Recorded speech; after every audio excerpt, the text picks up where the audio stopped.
maraming magsasaka ang bangon po sa utang pagkatapos ng anihan dahil sa kababayan sa hiniram nila na pambili ng abono, pag-upa sa lupa, pag-upa sa sasakyan para maibaba yung kalakal nila. Patuloy naman ang pag-angkat natin ng mga mas murang bigas at mas murang gulay na lalong nagpapahirap sa mga magsasaka. May plano pa kayo para matulungan ang ating mga magsasaka na hindi natitihado naman ang mga mamimili? 90 seconds, Mr. Vice President. I-modernize po natin ang agrikultura. Bali ba naman ang agrikultura, napakaliit ang contribution sa GDP natin.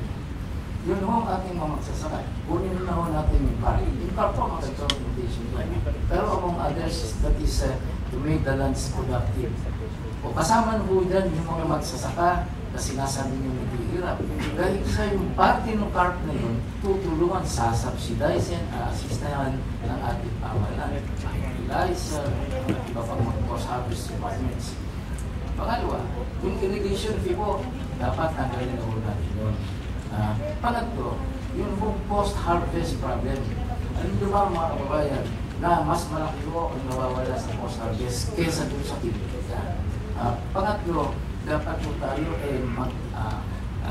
mag-akit po tayo ng mga magkakapital para meron po tayo makakatulong sa infrastructure requirements. Yan po, ginawa namin sa Makati.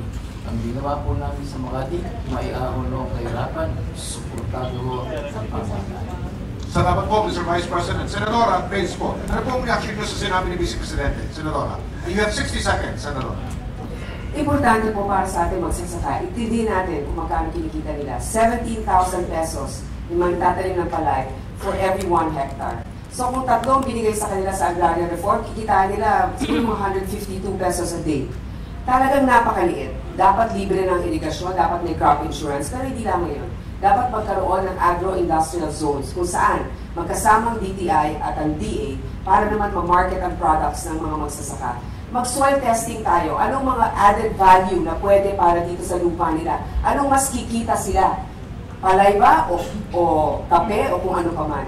Tandaan natin, sa niyog, ang average age ng ating mga puno ay mga 60 years old na. Kaya konti na lang ang binubunga nito. Kailangan replanting, gamitin na natin ang pondo ng coconut levy para dito sa mga magsasaka ng niyog. Importante rin, isipin natin, pwedeng coco quark, pwedeng virgin coconut oil, pwedeng coco water, pwedeng kung ano-anong mga programa na pwedeng gamitin para dito. Added value para sa magsasaka.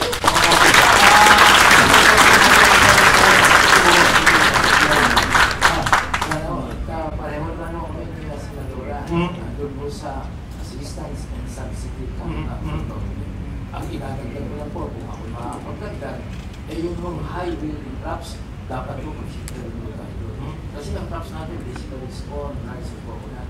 Kaya marami tayong lupa na ang crops. Salamat po, Mr. Vice President.